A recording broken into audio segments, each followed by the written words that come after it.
Артем Волков давно не находил себе места. Вроде бы дома все шло своим чередом. Завтрак по расписанию, уборка, Лидия встает в школу, он на работу, вечерами ужин, пары слов о погоде или усталости. Но в последние месяцы что-то медленно, но неотвратимо ускользало, словно песок из пальцев. Он начал замечать, насколько изменилась дочь. Лидия стала почти призраком самой себя. Ни былых задорных историй за чашкой чая, ни озорства в зеленых глазах, ни даже желания спорить с отцом по пустякам. Вместо этого бледность, круги под глазами, неуверенные движения, вечное уклонение от взгляда. Раз за разом Артем ловил себя на мыслях, что в доме стало нестерпимо тихо. Даже кот, обычно донимающий Лидию играми, будто понимал, что происходит. Лежал у ее двери часами, ни мяу, ни писка. Лидия стала возвращаться домой все позже. Иногда он просыпался в час ночи и слышал, как дочь крадется в свою комнату, едва касаясь пола ногами. На кухню она теперь почти не заходила, обед стоял в микроволновке untouched. Разговоры оборвались коротким «все нормально», а свет в ее окне порой горел до утра. Артем вдруг стал вспоминать, как еще год назад Лидия спорила с матерью из-за пустяков, цвета шарфа или формы тетрадей. Как стойко держалась у маминого гроба, не пролив ни слезинки, крепко сжимала его ладонь и смотрела вперед с отчаянной решимостью взрослого.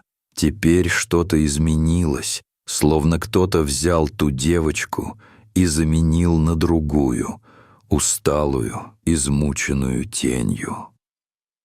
Артем впервые испытал панику, не зная, как подступиться к этой новой Лидии. Несколько ночей подряд он подолгу вслушивался в тишину квартиры, стараясь различить знакомые, успокаивающие звуки, музыку в наушниках, шелест бумаги, иногда всхлипы. Но вместо этого в один из вечеров он услышал сдавленный крик. Не то в бреду, не то в приступе ужаса. Сердце у Артема оборвалось. Он бросился к двери дочери, но потом замер с рукой на ручке, почему-то не решился войти. Не хватило духа, чтобы вот так вторгнуться в границы самого дорогого человека и самого хрупкого сейчас. Утром он долго смотрел на Лидию, пытаясь что-то понять по ее уставшему лицу.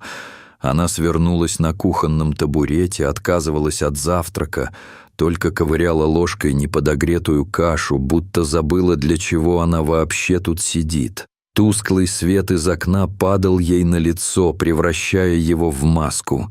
Негнущиеся губы, пустота во взгляде. Артем не выдержал, стал расспрашивать о самочувствии, о школе, даже о том, что случилось у подруги Кати. Лидия отвечала через силу, едва слышно, при этом не поднимая глаз. Она выглядела настолько чужой, что у него в груди что-то сжалось. Ему пришло в голову, а не повторяет ли она путь мамы? Год назад Марина Волкова, жена Артема, погибла после долгой болезни. Последние месяцы та же выражение лица, глубокая усталость, немой стыд, отрешенность. Тогда Лидия крепко держалась, сейчас просто исчезала у него на глазах. Отчаяние накатывало волнами. В такой тягостной атмосфере Артем решился поделиться тревогой с единственным человеком, кому, как считал, можно доверять без остатка, с Олегом Соколовым, другом детства. Они встретились в парке по привычке. Олег долго слушал, не перебивая, не делая поспешных выводов. Он только покивал, выслушав про ночные крики, про тень, поселившуюся в глазах Лидии, про усталость, которую уже невозможно было не замечать. «Ты понимаешь», — сказал Артем, Я даже не знаю своего ребенка. Она не говорит ни о чем. Она просто не живет. Я боюсь, что ее тоже однажды не станет». Олег слегка улыбнулся, но глаза у него были серьезные, почти тревожные. «Сейчас не те времена, Артем. Дети видят и слышат в интернете больше, чем мы знали в 20. Что-то случилось, и это что-то не в твоей голове. Если боишься, действуй, следи, смотри, что происходит на самом деле». Артем долго не соглашался, мол, все же это дочь, вторжение в личную жизнь, но мысль, что проблема серьезнее, чем кажется, не отпускала. Он даже оправдывал себя. «Я ведь не могу просто сидеть и ждать беды». Неделю спустя, после еще одной бессонной ночи, заказал в интернете 2 маленьких камеры. Одну придумал поставить в коридор, другую — спрятать в комнате дочери между книгами. Когда в тот вечер наступила тишина, заболело сердце. Неужели он переступает черту? Неужели дожили до того, что отец вынужден шпионить за собственной дочерью? Но страх оказался сильнее. Он хотел спасти ее, а не контролировать.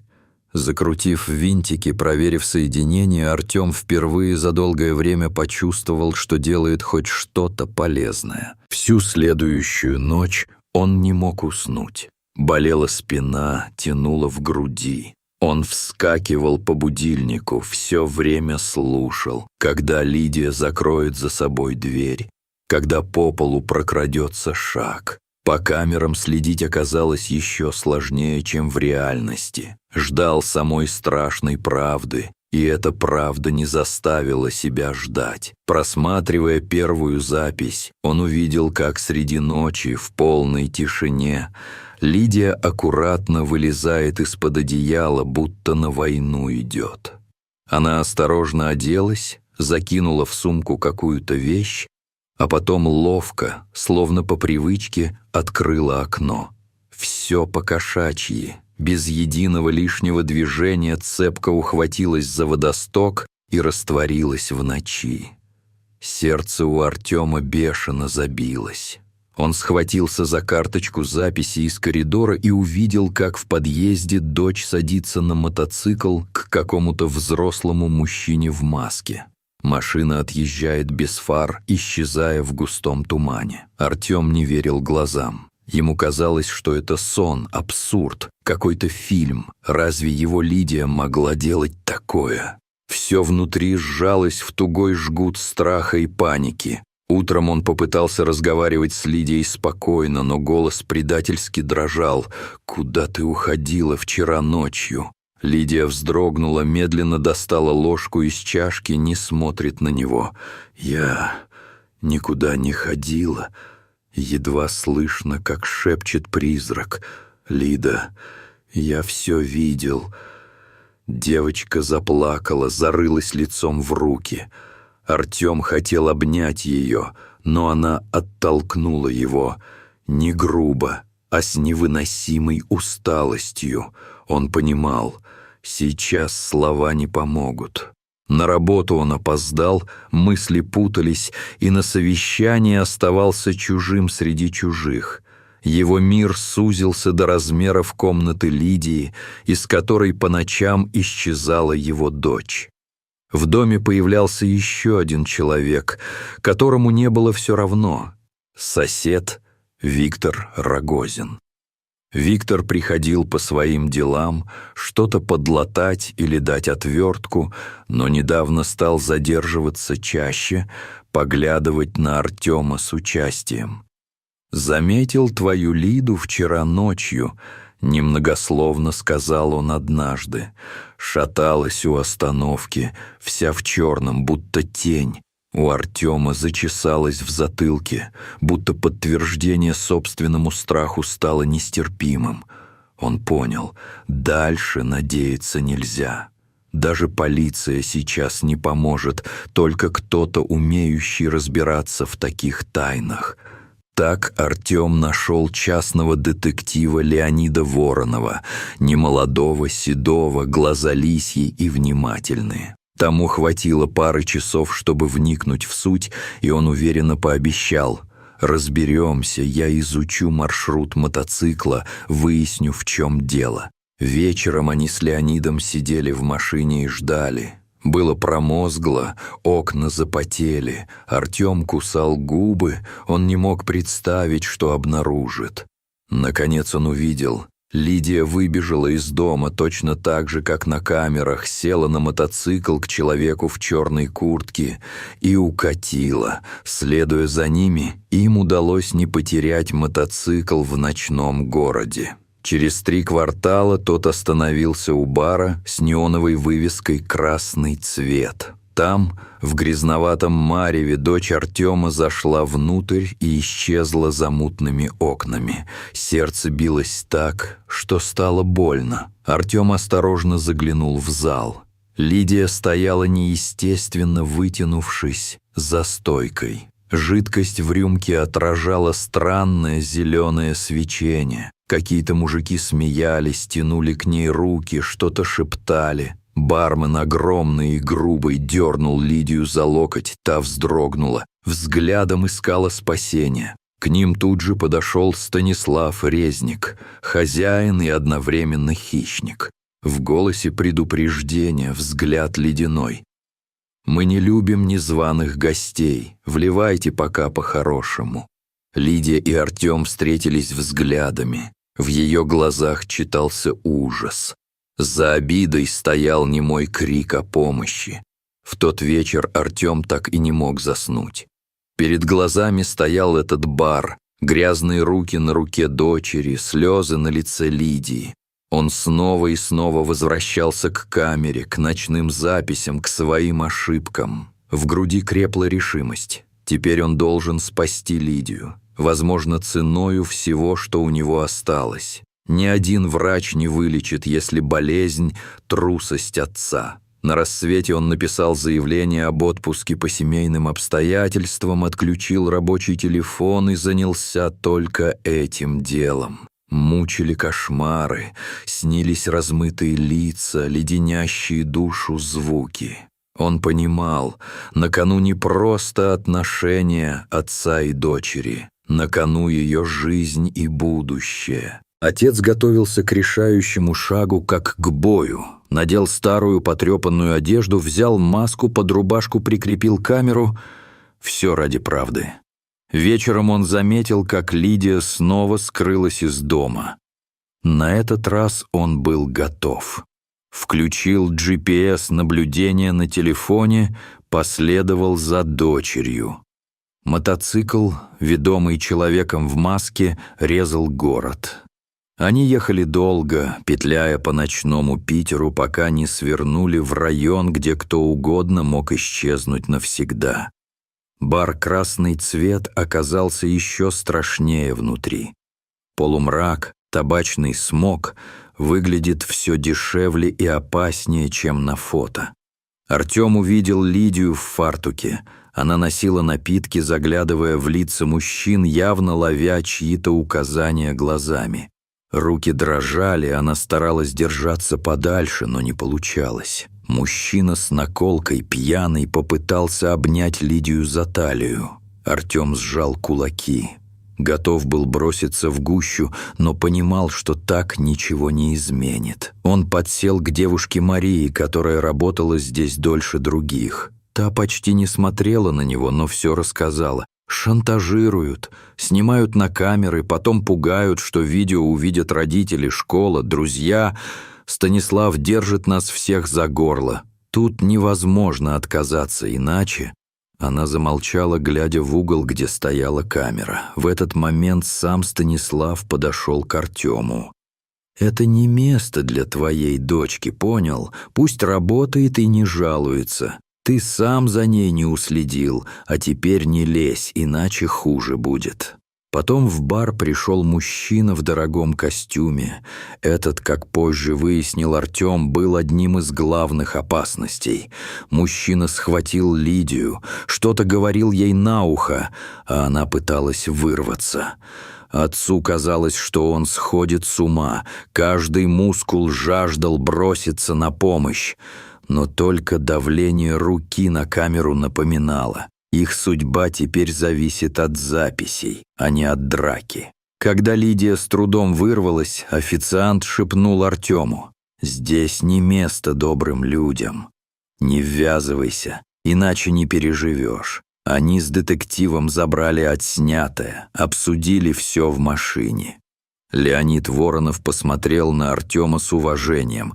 Мало кто способен в такой ситуации действовать разумно. Но и предупредил. Резник – непростой бармен. За ним такие, что полиция и прокуратура боятся связываться. Здесь только пресса поможет, а лучше резонанс. Олег Соколов нашел статью журналистки Натальи Орловой о сети подпольных баров в Костроме. Он оставил визитку и посоветовал связаться. Теперь игры закончились. Нужна правда во всеуслышание. Артем решает не медлить. Просит номер, скачивает досье, готовится к схватке. Леонид дал наводку на главного агрессора, Дениса Павличенко. Совсем еще парень, 19 лет, но уже с досье, которого хватило бы на уголовное дело. Его лицо Артем узнал. Именно он зазывал Лидию, применял угрозы. Из материалов следовало: Денис играл на жалости, рассказывал несчастные истории о больной матери и долгах, тем самым манипулируя девушками. Сквозь записи и сообщения на диктофоне Артем слышит, как Денис уверенно давит на Лидию. «Давай, помоги, это всего пару вечеров, ничего страшного. Без тебя я пропал». Лидия отвечает запугивающе робко, чуть слышно, сдерживает дыхание, но соглашается. Тут нельзя не понять, что она просто боится. Даже паузы в разговоре кажутся Артему выстрелами. Олег подбрасывает копию статьи, где Денис мелькает как фигурант дела подпольной студии. Это последнее подтверждение для отца, что дочь оказалась в руках настоящих хищников. Вечером Артем снова маскируется, отправляется в бар, чтобы лично снять момент передачи денег. Денис прижимает Лидию, грозится все рассказать матери, если она не отдаст гонорар. Официант Никита, видимо, тоже запуганный, шепчет Артему: «Если не уйдете сами, уйдете в багажнике». Вернувшись домой, он видит Лидию спящей, худенькая, сжалась в комочек, будто все зло мира обрушилось на ее плечи. Артем обнимает дочь, целует в темя и клянется про себя: не допустит, чтобы кто-то сломал ее окончательно. Леонид оценивает записи, предлагает огласку, но предупреждает: теперь их заметили. Совсем другой уровень риска. С этим Артем идет в полицию, чтобы все было по закону. Записи достаточно серьезные, но офицер Анна Морозова смотрит их с каменным лицом, потом пожимает плечами. «Здесь нет прямых доказательств преступления. Вам нужно больше». Душа у Артема горит. Он выходит из отделения с ощущением, что система не работает, если враг силен и богат. Вечером случается худшее. Артем вдруг понимает, что тянет время, а время убивает Лидию. Она пропадает в ванной. Он находит ее. Рана на запястье, лицо белое, беспомощное, взгляд стеклянный. Артем в панике останавливает кровь, везет дочь в больницу, держит на руках как маленькую. В больничном коридоре он сжимает голову руками. Страх, вина, отчаяние. Доктор Карпова сообщает: жизни угрозы нет, но порезы не первые. Рядом появляется психолог Татьяна Королева. Лидия истощена, нужна помощь психиатра, госпитализация. В кабинете у психолога все, наконец, вырывается наружу. Артем рассказывает все. Про смерть матери, про свою беспомощность, про долгие дни без надежды. Психолог слушает. Лидия оттаивает, вдруг начинает плакать. Кричит, боится идти в школу, боится стыда. Отец впервые говорит ей, что гордится ею, что будет рядом всегда. Артем покупает еще одну камеру, теперь прячет ее в налобном фонарике. Вечером он незаметно проникает в бар, записывает разговоры Резника и Дениса, шантаж, угрозы, попытки заставить Лидию нарушать закон. В этот раз запись удается особенно чистая. Все слышно, все видно. Утром он встречается с Натальей Орловой, передает ей пачку флешек, рассказывает всю цепочку событий. Наталья клянется. Статья выйдет на первой полосе. Газета появляется уже через 2 дня. Огромный заголовок, скандальные фамилии, фотоснимки из бара. Сеть взрывается, в полиции начинается шум. Кто-то звонит из самого верха и требует арестовать Станислава Резника и Дениса Павличенко. В этот же вечер бар штурмуют, находят 14 девочек. Все изуродованы не только физически, но и морально. Артем и Лидия уезжают из Петербурга. Им удается снять домик у леса, там тихо, спокойно. Единственные звуки — ветер и птицы. Артем устраивается рыбачить, становится настоящим хозяином дома, а Лидия впервые за полгода берет в руки карандаш и снова начинает рисовать. Однажды она приносит Артему альбом. Там под дождем стоит девочка, а рядом-то мужчина с зонтом. Внизу надпись «Спасибо, что не сдался». Артем плачет. Письмо от Орловой приносит радость. Резник и Павличенко арестованы.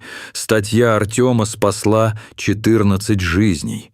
Врач Королева приезжает в гости, отмечает изменения. Лидия смотрит в глаза, делится мечтой стать художницей. Так проходят недели. Артем и Лидия вечером идут по проселочной дороге, у него срывается с губ: «Я забрал самое дорогое, Лида. Остальное мы еще построим». Они идут рядом, молча, но каждая тень рассеивается под их шагами. Это история о том, как родительская любовь и решимость сильнее любой системы. Как иногда один человек может спасти не только своего ребенка, но и чужих. Как правда побеждает там, где есть хоть капля надежды на борьбу.